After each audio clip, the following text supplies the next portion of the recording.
ఎవరు లేనట్లయితే దేవుని వాక్యం చదువుకుందాం.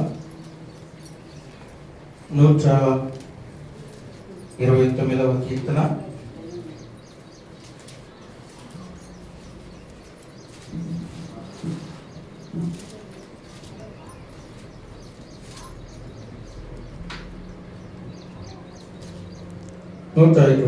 కీర్తన మొదటి వచనం నుండి చివరి వచనం వరకు చదువుతుండగా నాతో పాటు చదవండి.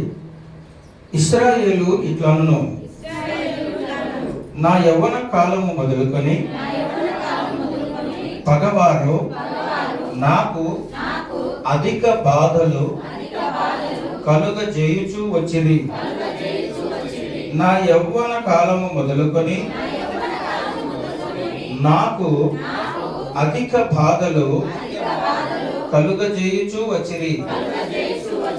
అయినను వారు నన్ను జయింపలేకపోయిరి. దున్నువారు నా వీపు మీద దున్నిరి.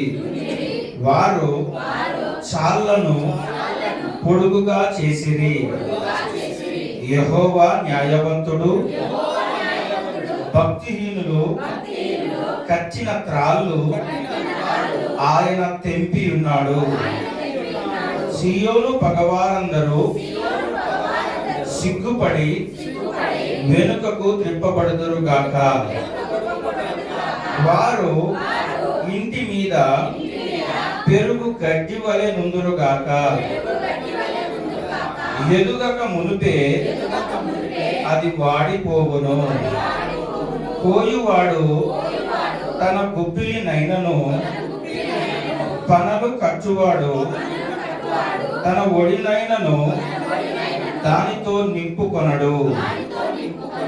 దారిన పోవువారు యెహోవా ఆశీర్వాదము నీ మీద నుండునుగాక. యెహోవా నామమున మేము మిమ్ము దీవించుచున్నాము అని అనకయుందురు. ఏది ఏమైనా దేవునికి స్తోత్రం. ఇక్కడ యవ్వన కాలంలో మరి ఎంత ఇబ్బందులు పడినటువంటి వారు ఉన్నటువంటి సందర్భాన్ని దేవుడు ఇచ్చాడు. ఈ వాక్యంలో ఉన్న ఆశీర్వాదం దేవుడు అందరికీ వీటిలో దీవించును గాక. ప్రార్థన చేసుకుందాం అందరూ.